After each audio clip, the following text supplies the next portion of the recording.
Mulholland Drive is walking high right now as one of the few movies made since Zeros began that has been widely labeled a flat-out masterpiece. On the 2012 Sight and Sound list, it was the only movie made since 2000 that entered the top 30, and the BFI just recently polled 170 critics and it was ranked the #1 greatest film made in the new century.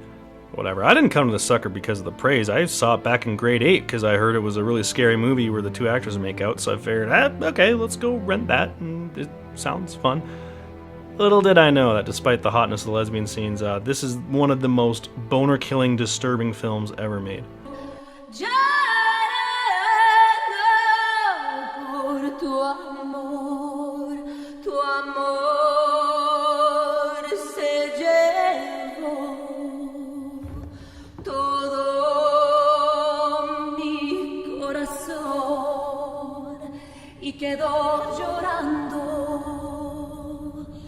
I see so many movies that it's not often I avoid one in particular, but Mulholland Drive is one that I often start up and then immediately turn off because it just plain creeps me out so much.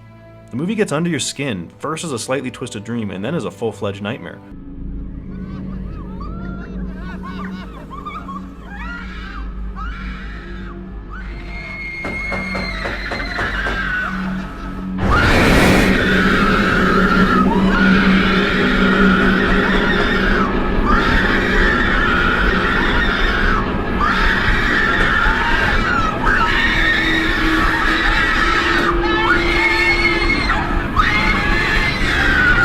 Mulholland Drive began life as a TV pilot until the producers saw the first hour and realized, holy shit, like even for the guy that made Twin Peaks, this might be too dense as a show. So writer-director, master of the fucked up and weird David Lynch got the money and made it a feature film, and in doing so created one of the most perplexing, obtuse, confusing, and unsettling films of all time.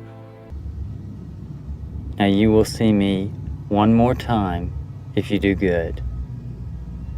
You'll see me 2 more times if you do bad. Good night.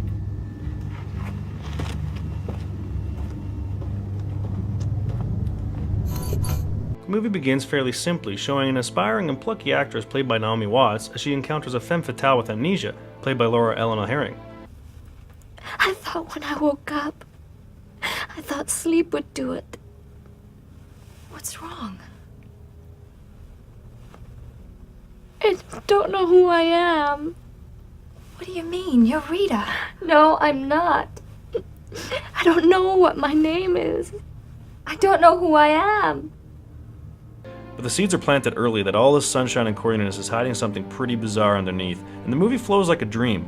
Like one early scene shows 2 characters having a conversation in a restaurant, the camera floating around, and then they go out back and encounter something truly terrifying that's all the more scary because they can't really explain why it's scary.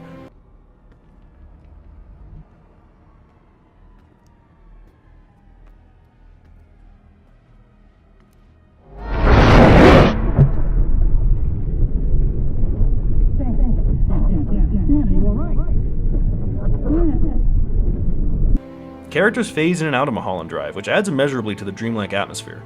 It also makes the film a little slow and glacially paced. Mulholland Drive is more a critic's movie than an audience movie, not just because it's so disturbing and weird and pretentious, but also because, frankly, it can really test the patience at times. Eventually, the girls start a Nancy Drew type mystery, which leads to them falling in love, and then going to a nightclub where, shit really starts to get weird.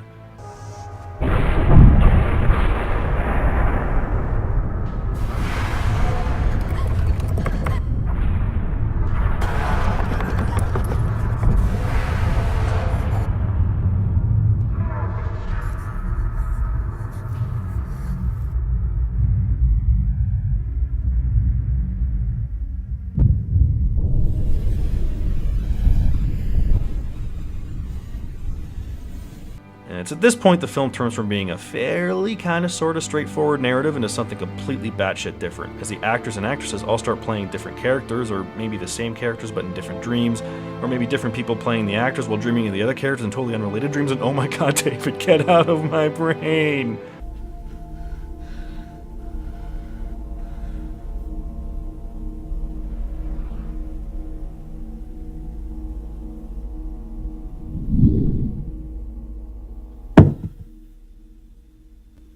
So obviously the movie is fun to watch and unpack in terms of trying to understand just what the fuck is going on, but it's also fun simply as a really sumptuous looking film. The cinematography is hazy and colorful, the music by longtime Lynch collaborator Angelo Badalamenti perfect for capturing the haunting mood. And the performances are all stellar, particularly Naomi Watts, who somehow didn't get nominated for an Oscar for this. Camilla. You've come back.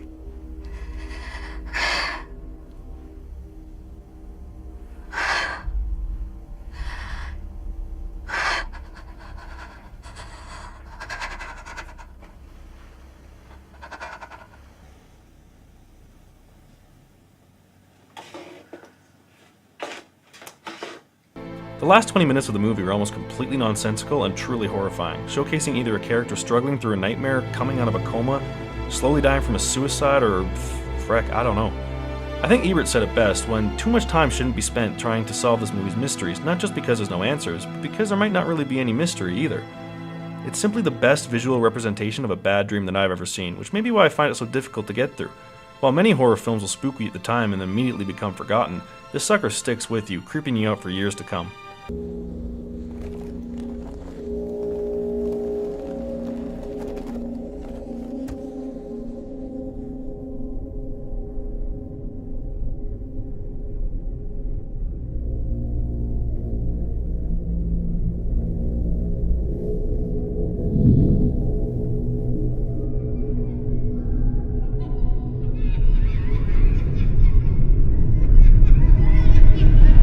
Mulholland Drive has become overpraised now, I think, because while it's certainly fascinating, there are also way better movies to have been released since 2000 than this one. But this is still a solid 4 or 4.5 fries out of 5, not really sure which, because while it's intellectually stimulating, it's also very uncomfortable 2.5 hours of movie watching.